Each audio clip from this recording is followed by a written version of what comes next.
Friends, स्वागत है आप सबको एक बार फिर से टेक टेक कैरियर प्लेटफॉर्म पे। और मैं अभिषेक कुमार आप सबका स्वागत करता हूं।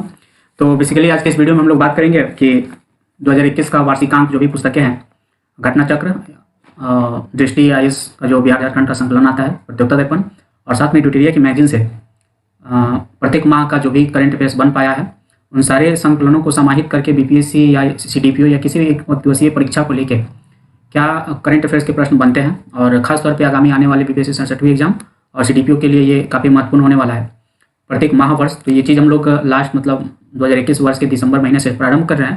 दिसंबर के बाद बाद नहीं, पहले आता है नवंबर, तो दिसंबर, नवंबर, अक्टूबर एज यूजुअल प्रत्येक माह का राष्ट्रीय घटनाक्रम, अंतर्राष्ट्रीय घटनाक्रम, बिहार, साथ में जितने भी सूचकांक आदि आते हैं वो सब उसी घटनाक्रम में आ जाते हैं, और उसके साथ आप आर्थिक घटनाक्रम, इन सारे को समायोजित करके प्रत्येक माह का एक एक वीडियो में उस चीज़ को आपके सामने प्रस्तुत किया जाएगा। तो उम्मीद करते हैं कि ये चीज़ आप लोग को पसंद आएगा, और पसंद अगर आएगा तो वीडियो को थोड़ा सा लाइक करेंगे, सब्सक्राइब करेंगे और दोस्तों में शेयर करेंगे। तो चलिए आज चलते हैं। हम बेसिकली आज के इस वीडियो में हम लोग बात करेंगे, स्क्रीन पे देख रहे होंगे अच्छे से, बीपीएससी 67वीं पीटी सीडीपीओ करंट अफेयर्स वार्षिकांक 2021। इसमें जो है प्रतियोगिता दर्पण, ट्यूटोरियल मैगजीन और बिहार झारखंड के जो भी प्रश्न है उसको समाहित किया गया है। तो चलिए देखते हैं आज का पहला प्रश्न। आज का पहला प्रश्न आपके समक्ष सामने है कि 4.5 दिन का कार्य सप्ताह घोषित करने वाला विश्व का पहला देश कौन बना है। तो जैसे कि ऑप्शन में आप देख पा रहे होंगे, जैसे कि यहाँ पे आप देख रहे हैं ऑप्शन में जापान है, यूएई है, सिंगापुर है, आइसलैंड है, और इनमें से कोई नहीं एक से अधिक। ये जो पैटर्न है ये बेसिकली आपको बीपीएससी का जो परीक्षा होती है उसमें 5 ऑब्जेक्टिव होते हैं, उसी आधार पे है। तो 4.5 दिन का कार्य सप्ताह घोषित करने वाला विश्व का पहला देश जो है वो जापान, सिंगापुर, यूएई, आइसलैंड में इसमें से जो उत्तर होगा वो होगा यूएई। ठीक है ना, यूएई जो है आपका वो 4 दिन का 4.5 दिन का कार्य सप्ताह घोषित करने वाला विश्व का पहला देश बना है। ठीक है, तो ये रहा आपका पहला प्रश्न। तो आप ये चीज ध्यान रखेंगे और याद करते चलेंगे, और खासतौर पर रिवाइज भी आपका हो सकेगा। तो 4.5 दिन का कार्य सप्ताह घोषित करने वाला विश्व का पहला देश कौन बना है? यूएई। ठीक है, अगला प्रश्न देखते हैं। Times person of the year 2021 के लिए किसे चुना गया है? तो Times person of the year 2021 के लिए आप देख पा रहे होंगे ऑप्शन में है Kamala Harris, Bill Gates, Elon Musk, Xi Jinping. तो Times person of the year जो है ये एलन मस्क को चुना गया है। और इनके बारे में अगर बात कही जाए तो आप स्पेस एक्स जो एजेंसी है उसके बारे में आप जानते होंगे। तो ये स्पेस एक्स के जो है मालिक हैं। ठीक है, तो एलन एक्स इसका आंसर हो जाएगा। एलन मस्क, माफ कीजिएगा, Elon Musk Times person of the year 2021 के लिए जो व्यक्ति चुने गए हैं Times person of the year 2021 वो कोई और नहीं एलन मस्क है। ठीक है, तो आप ध्यान रखेंगे एलन मस्क का ये आंसर हो जाएगा, एलन मस्क। ठीक है, अगला प्रश्न देखते हैं हम लोग। अगला प्रश्न है, हाल ही में 14 दिसंबर को मनाए गए राष्ट्रीय ऊर्जा संरक्षण दिवस का थीम क्या था? ठीक है, तो ये कह रहा है कि हाल ही में 14 दिसंबर को मनाए गए राष्ट्रीय ऊर्जा संरक्षण दिवस। याद रखेंगे सबसे पहले आपके 14 दिसंबर को, यानी कि 14 दिसंबर जो है 14 दिसंबर को आप क्या मनाया जाता है? राष्ट्रीय ऊर्जा संरक्षण दिवस। ये सबसे पहले याद रखेंगे कि राष्ट्रीय ऊर्जा संरक्षण दिवस जो है वो 14 दिसंबर को मनाया जाता है। ठीक है, और ये पूछ रहा है कि 14 दिसंबर को जो मनाया गया है राष्ट्रीय ऊर्जा संरक्षण दिवस, इसका थीम क्या है? ठीक है, तो राष्ट्रीय ऊर्जा संरक्षण दिवस जो मनाया गया है तो इसका थीम है, ऑप्शन में जो दिया हुआ है, रिस्टोर द अर्थ, आजादी का Amrit Mahotsav eco restoration and आजादी का Amrit Mahotsav save the environment and energy, और चौथा ऑप्शन है डी, आजादी का अमृत महोत्सव ऊर्जा कुशल भारत। तो आप आजादी का अमृत महोत्सव ये वर्ड याद रखेंगे, क्योंकि अभी जो आजादी का अमृत महोत्सव मन रहा है हम लोग का 75वें वर्षगांठ पे, तो इसका आंसर ऑप्शन डी होगा, आजादी का अमृत महोत्सव ऊर्जा कुशल भारत है। ठीक है, तो ये इसका आंसर हो जाएगा तीसरा क्वेश्चन का कि राष्ट्रीय ऊर्जा संरक्षण दिवस का थीम क्या था? आजादी का अमृत महोत्सव ऊर्जा कुशल भारत है। ठीक है, अगला प्रश्न देखते हैं हम लोग। भारत का 40वां अंतर्राष्ट्रीय व्यापार मेला के संबंध में सही कथन है। हम लोग को बताना है कि 40वां अंतर्राष्ट्रीय व्यापार मेला के संबंध में कौन सा कथन सही है। ठीक है, तो सबसे पहले आप लोग को थोड़ा सा कुछ फैक्ट मैं बता दूं कि 40वां अंतर्राष्ट्रीय व्यापार मेला यानी कि अंतर्राष्ट्रीय व्यापार मेला IITF, इसका जो उद्घाटन है ये दिल्ली के प्रगति मैदान में, ठीक है, दिल्ली के प्रगति मैदान में इसका शुभारंभ किया गया है, जो कि केंद्रीय वाणिज्य मंत्री जो है वो पीयूष गोयल के द्वारा शुरू किया गया है। तो इसमें आप देख सकते हैं ये दूसरा ऑप्शन तो सबसे पहले सही हो गया कि उद्घाटन पीयूष गोयल ने किया है। और इसका अगला बिंदु जो है इसमें आप जान लीजिए कि इसका पार्टनर स्टेट बिहार रहा है। ठीक है, विषय इसका आत्मनिर्भर भारत रहा है, ये भी सही है, और फोकस राज्य के तौर पे उत्तर प्रदेश और झारखंड रहा है। तो इस प्रकार से इस प्रश्न में सारे ऑप्शन वो सही है। ठीक है, ये प्रश्न जो है भारत का 40वां अंतर्राष्ट्रीय व्यापार मेला के संबंध में जो कथन है ये सारे ऑप्शन इसके सही हैं। ठीक है, तो उम्मीद करते हैं कि ये चीज आप लोग को याद हो रहे होंगे और समझ आ रहे होंगे। चलिए देखते हैं अगले प्रश्न को। अगला प्रश्न है, 40वां अंतर्राष्ट्रीय व्यापार मेला में राज्य की कला और संस्कृति के लिए किस राज्य ने स्वर्ण पदक जीता है? तो 40वां अंतर्राष्ट्रीय व्यापार मेला के बारे में जैसे अभी हम लोग बात किया कि इसको दिल्ली के प्रगति मैदान से केंद्रीय वाणिज्य उद्योग मंत्री पीयूष गोयल के द्वारा प्रारंभ किया गया है, मतलब उद्घाटन इसका किया गया है। ठीक है, और पार्टनर स्टेट के रूप में बिहार था। ठीक ना, पार्टनर स्टेट के रूप में बिहार। ठीक है, और फिर इसमें और दो चीज था कि आप जैसे देख लीजिए फोकस राज्य कौन कौन सा था। तो फोकस राज्य के रूप में, फोकस स्टेट के रूप में आपको रखा गया था यूपी को, माफ कीजिएगा, यूपी को, और साथ में था झारखंड को, यूपी और झारखंड को। ठीक है। यूपी और झारखंड जो थे इसके फोकस स्टेट थे और पार्टनर स्टेट जो था वो बिहार था। ठीक है। तो अब ये क्वेश्चन पूछ रहा है कि 40वां अंतर्राष्ट्रीय व्यापार मेला में राज्य की कला एवं संस्कृति के लिए किस राज्य ने स्वर्ण पदक जीता है। तो याद रखेंगे कि बिहार का कला एवं संस्कृति के क्षेत्र में जो अंतर्राष्ट्रीय व्यापार मेला प्रगति मैदान दिल्ली में हुआ है 40वां, उसमें बिहार जो है, बिहार वो कला एवं संस्कृति के क्षेत्र में, कला एवं संस्कृति के क्षेत्र में, ठीक है, कला एवं संस्कृति के क्षेत्र में जो है वो स्वर्ण पदक जीता है। तो ये प्रश्न बिहार के दृष्टिकोण से काफी इंपॉर्टेंट होता है, ध्यान रखेंगे आप लोग इस फैक्ट को। ये वीवीआईपी लगा सकते हैं, ठीक है, क्योंकि 40वां अंतर्राष्ट्रीय व्यापार मेला में राज्य की कला एवं संस्कृति के लिए किस राज्य ने स्वर्ण पदक जीता है। तो ये काफी इंपॉर्टेंट फैक्ट हो जाता है, क्योंकि बिहार के उद्देश्य से बीपीएससी के एग्जाम को मद्देनजर से इसका उत्तर बिहार होगा। ठीक है। अगला प्रश्न देखते हैं कि फोर्ब्स द्वारा जारी दुनिया के 100 सबसे शक्तिशाली महिलाओं की सूची में मतलब कहा जा रहा है कि कितने भारतीय महिलाओं को शामिल किया गया है। ठीक है। तो आप इसमें याद रखेंगे कि फोर्ब्स द्वारा जारी दुनिया के 100 सबसे मतलब प्रभावशाली या प्रतिभाशाली या शक्तिशाली, देख सकते हैं आप इसमें जो कहा जा रहा है शक्तिशाली महिलाओं की सूची में किसे शामिल किया गया है। ठीक है। तो आप इस फैक्ट में अगर आप देखा जाए तो फोर्ब्स शक्तिशाली महिला सूची जो है,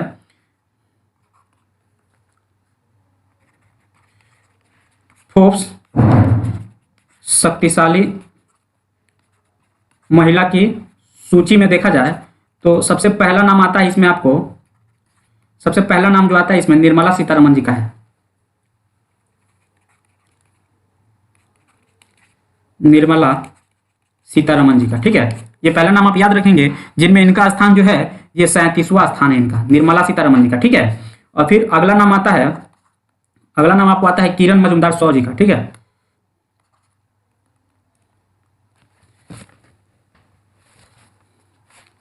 अगला नाम याद रखेंगे, मतलब अब पहले मैं आपको बता दूं ये चीज, फिर नाम मैं डिस्कस कर दूंगा कि फोर्ब्स द्वारा जारी दुनिया के 100 सबसे शक्तिशाली महिलाओं की सूची में कितने भारतीय महिलाओं को शामिल किया गया। ठीक है।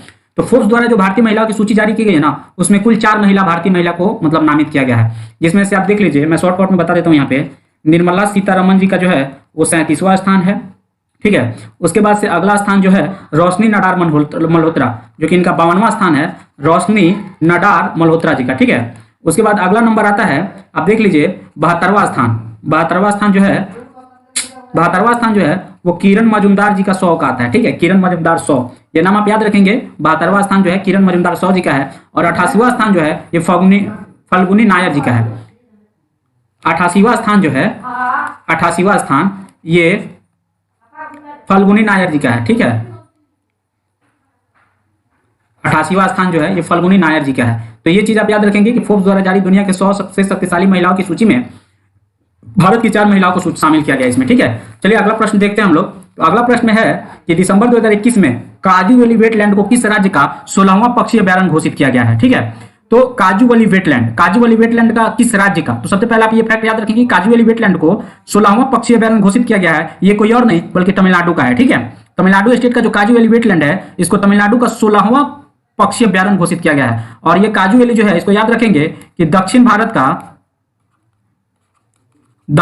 का ये सबसे दूसरा सबसे मीठे पानी का झील है। ठीक है।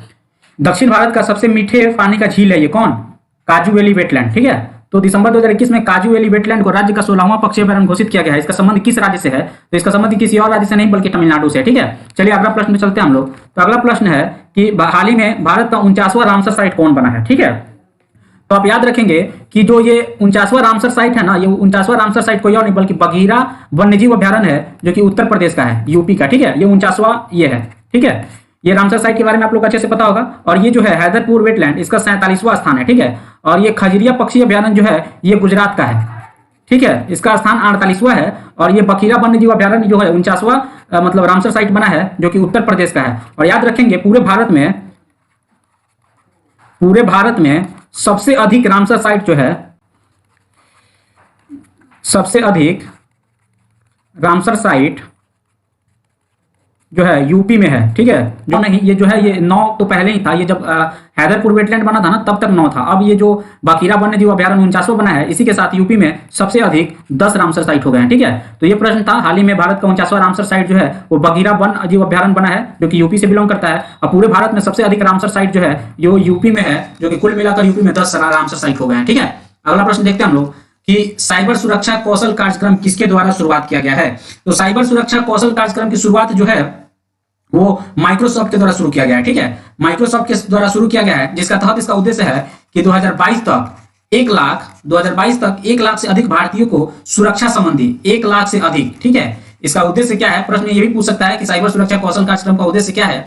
तो याद रखेंगे कि 2022 तक 1 लाख से अधिक मतलब युवाओं को सुरक्षा संबंधी क्या कहते हैं, जस्ट लाइक ट्रेनिंग देना। ठीक है, कि मतलब भारतीयों को सुरक्षा संबंधी प्रशिक्षण दिया जाना है, जो कि साइबर सुरक्षा कौशल कार्यक्रम ये माइक्रोसॉफ्ट के द्वारा प्रारंभ किया गया। ठीक है, तो ये क्वेश्चन नंबर 9 था। इसके बारे में साइबर सुरक्षा कौशल कार्यक्रम माइक्रोसॉफ्ट के द्वारा शुरू किया गया है। इसका मुख्य उद्देश्य क्या है कि 2022 तक 1 लाख से अधिक युवाओं को उनके लिए सुरक्षा संबंधी प्रशिक्षण देना है। ठीक है, तो ये प्रश्न था। अगला प्रश्न चलते हैं हम लोग। तो अगला प्रश्न काफी इंपॉर्टेंट है बिहार के दृष्टिकोण से, हालांकि मैं तो आंसर बता दे रहा। ई विधान एप्लीकेशन लागू करने वाला देश का पहला राज्य, तो ई विधान लागू करने वाला देश का पहला राज्य कोई और नहीं बल्कि बिहार है। हाल ही में बिहार विधानसभा में जो है वो ई विधान एप्लीकेशन लागू किया गया है, जैसे कि ये होगा कि बिहार विधान परिषद का कार्य जो जितना है, बिहार विधान परिषद का कार्य, बिहार विधान परिषद का जो भी कार्य है, ठीक है, वो सारा डिजिटल मोड में हो जाएगा, डिजिटल मोड में हो जाएगा। ठीक है, बिहार का। तो ये प्रश्न था। अब देखते हैं हम लोग 10 के बाद अगला प्रश्न। अगला प्रश्न कह रहा है कि स्वयं सहायता समूह यानी कि सेल्फ हेल्प ग्रुप, जो आजकल ग्रामीण जो परिवेश है वहां पे महिलाओं को उन्नति के लिए या फिर महिलाओं के सशक्तिकरण के लिए काफी ये मतलब प्रचलित हो रहा है, जहां पे अनेकों तरह के मतलब मुर्गी फार्म, बकरी मतलब जो होता है बकरी पालन या फिर जो भी है अलग अलग मतलब स्वरोजगार का जो मतलब एक कहिए ना कि स्वरोजगार उत्पन्न करने के लिए सरकार के द्वारा बहुत सारी योजनाएं चलाई जा रही है, जिसको सेल्फ हेल्प ग्रुप के नाम से जाना जाता है अभी फिलहाल में। तो स्वयं सहायता समूह के सशक्तिकरण के लिए तथा उन्हें ई कॉमर्स के दायरे में लाने के लिए ग्रामीण विकास मंत्रालय ने किसके साथ समझौता किया है। तो आप याद रखेंगे ये फैक्ट कि जो है स्वयं सहायता समूह के सशक्तिकरण के लिए एवं उनके ई कॉमर्स के दायरे में लाने के लिए ग्रामीण विकास मंत्रालय ने, कोई और नहीं, विकास मंत्रालय के द्वारा। तो ये इंपॉर्टेंट क्वेश्चन हो सकता है, ऐसे प्रश्न बहुत ज्यादा पूछे जाते हैं बीपीएससी में, पीसी के प्रश्नों को आप देखेंगे तो।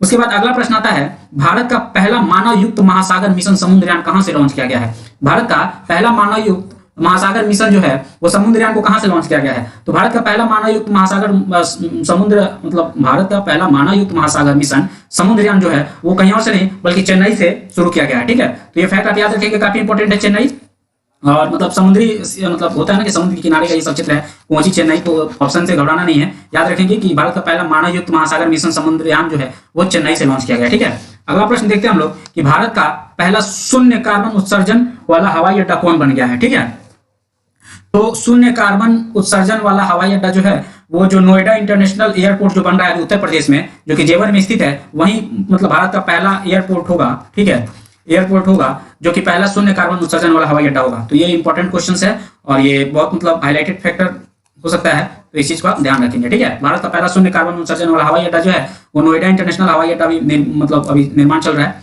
तो वो जो कि उत्तर प्रदेश जेवर में। ठीक है, अगला प्रश्न देखते हैं हम लोग कि कैम्ब्रिज डिक्शनरी ने किस शब्द को वर्ड ऑफ द ईयर के लिए चुना गया है। ठीक है, तो आप याद रखेंगे कैम्ब्रिज डिक्शनरी ने वर्ड ऑफ द ईयर जो है वो प्रिजर्वेंस के जो मतलब प्रेफरेंस शब्द को चुना है। ठीक है, जिसका हिंदी अर्थ होता है दृढ़ता। ठीक है, याद रखेंगे ये 2021 के लिए है और ये मतलब काफी इंपॉर्टेंट होता है ऐसे फैक्ट। ऐसे आप लोग पिछले वर्ष का जो क्वेश्चंस देखेंगे उससे ये चीज का आइडिया लगेगा। हम लोगों ने उसी फैक्ट को कवर आउट करने की कोशिश किया है उसी पैटर्न पे, जैसे हमेशा से पिछली बार से पूछते आ रहा है प्रश्न आयोग। ठीक है, तो ये चीज आप ध्यान रखेंगे कि कैम्ब्रिज डिक्शनरी ने किस शब्द को वर्ड ऑफ द ईयर को चुना है, तो वो जो है वो प्रिजर्वेंस को चुना है, जिसका हिंदी अर्थ होता है दृढ़ता। ठीक है, अगला प्रश्न देखते हैं हम लोग कि हाल ही में वर्ल्ड टैलेंट रैंकिंग रिपोर्ट 2021 प्रकाशित हुई है, इसके संबंध में सही कथन को चुने। ठीक है, तो हाल ही में इंडिया टैलेंट रैंकिंग रिपोर्ट, ये रैंकिंग रिपोर्ट जो है ये सबसे पहले आईएमडी के द्वारा जारी किया गया है। ठीक है, आईएमडी के द्वारा जारी किया गया, सही है। प्रथम स्थान पे स्विट्जरलैंड है, ये भी कथन सही है। ठीक है, और भारत के इसका स्थान 2021 में 56वां रहा है। ठीक है, तो ये भी प्रश्न मतलब ये भी ऑप्शन सही है। तो आप इसका आंसर जो होगा वो ई होगा, इनमें से कोई नहीं, एक से अधिक, यानी कि यहाँ पे एक से अधिक, यानी कि तीनों ऑप्शन सही है। ठीक है, तो इस प्रश्न को आप याद रखेंगे कि वर्ल्ड टैलेंट रैंकिंग रिपोर्ट 2021 जो है वो आईएमडी के द्वारा जारी किया जाता है और भारत में इसका स्थान 56वां है। तो फिर देखते हैं दोस्त अगला प्रश्न है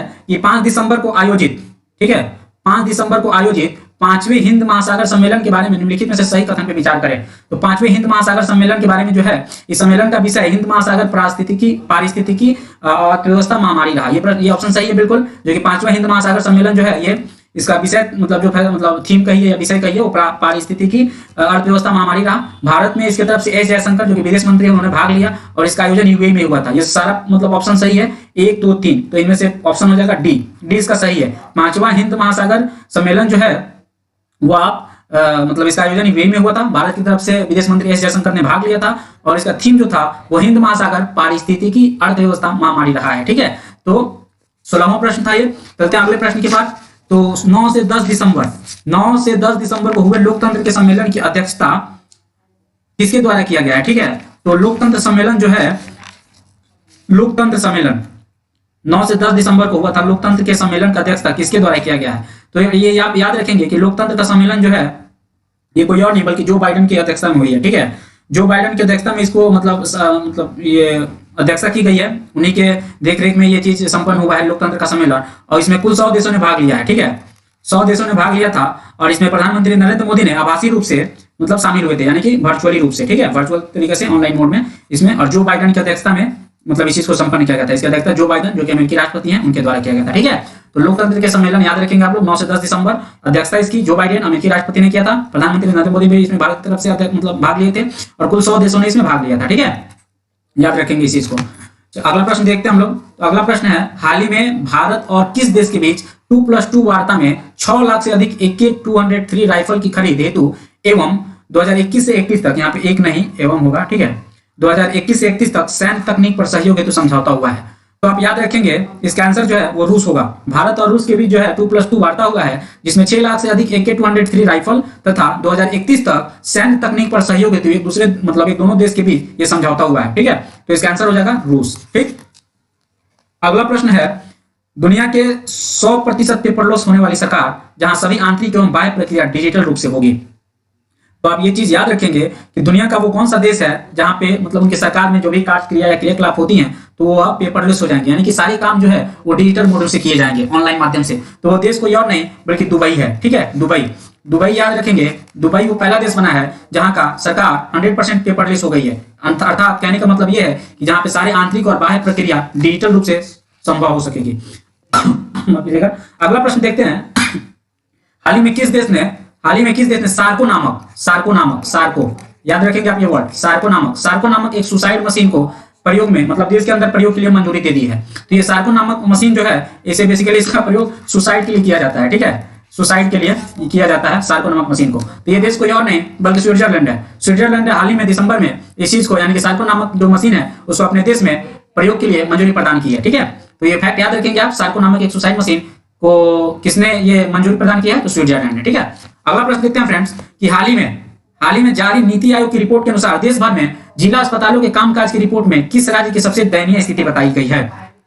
तो इस चीज को आप याद रखेंगे कि हाल ही में जारी नीति आयोग की रिपोर्ट के अनुसार देश भर में जिला अस्पतालों के कामकाज की रिपोर्ट में सबसे खराब प्रदर्शन जो रहा है वो बिहार का रहा है। ठीक है, जहां पर बेडों की संख्या की काफी बदतर स्थिति है और बिहार के बाद जो स्थान है वो कोई और नहीं बल्कि झारखंड का रहा है। ठीक है, तो आप याद रखेंगे इस आंसर को। बिहार के दृष्टिकोण से काफी महत्वपूर्ण है कि नीति आयोग के द्वारा जारी रिपोर्ट के अनुसार देश भर में जिला अस्पतालों के कामकाज की रिपोर्ट में सबसे खराब प्रदर्शन जो रहा है या सबसे दयनीय स्थिति जो रही है वो कोई और नहीं बल्कि बिहार का है। ठीक है, अगला प्रश्न देखते हैं, हाल ही में भारत की नई महालेखा नियंत्रक कौन बना या बनी है?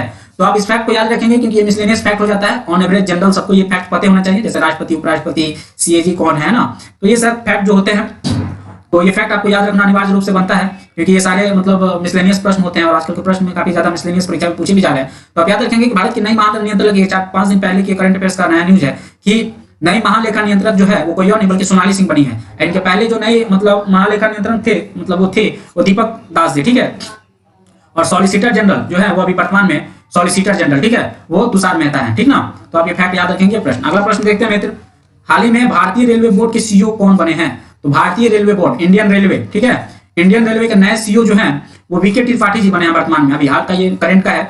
और पूर्व में सुनीत शर्मा जी जो थे, सुनीत शर्मा, वो भारतीय रेलवे बोर्ड के सीईओ थे। ठीक है, अगला प्रश्न देखते हैं, हाल ही में भूटान का ऑर्डर ऑफ ग्रुप, ये ना होगा, ऑर्डर ऑफ ग्रुप माफ कीजिएगा, हाल ही में भूटान का ऑर्डर ऑफ ग्यालपो पुरस्कार से किसे सम्मानित किया गया है? तो ऑर्डर ऑफ भूटान का ऑर्डर ऑफ ग्यालपो पुरस्कार जो है वो कोई और नहीं बल्कि नरेंद्र मोदी, भारतीय प्रधानमंत्री जो वर्तमान में नरेंद्र मोदी हैं, उनको ये पुरस्कार से सम्मानित किया गया है, जो कि भूटान का ऑर्डर ऑफ ग्यालपो पुरस्कार है। ये कोई और नहीं बल्कि भारतीय प्रधानमंत्री नरेंद्र मोदी को ये पुरस्कार दिया गया। ठीक है, भूटान की तरफ से।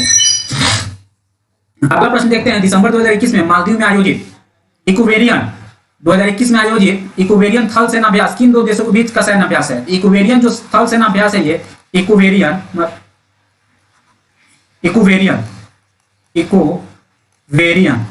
ये जो युद्ध अभ्यास है ये इंडिया ठीक है, और मालदीव, इंडिया और मालदीव के बीच का ये सैन्य अभ्यास है, ठीक है, जो कि थल सेना अभ्यास है, याद रखेंगे थल सेना अभ्यास है। इंडिया और मालदीव के बीच का ये थल सेना अभ्यास है जो कि इक्वेरियन, ये नाम याद रखेंगे, ये दिसंबर 2021 में जो हुआ है, ठीक है, दिसंबर 2021 में ये हुआ है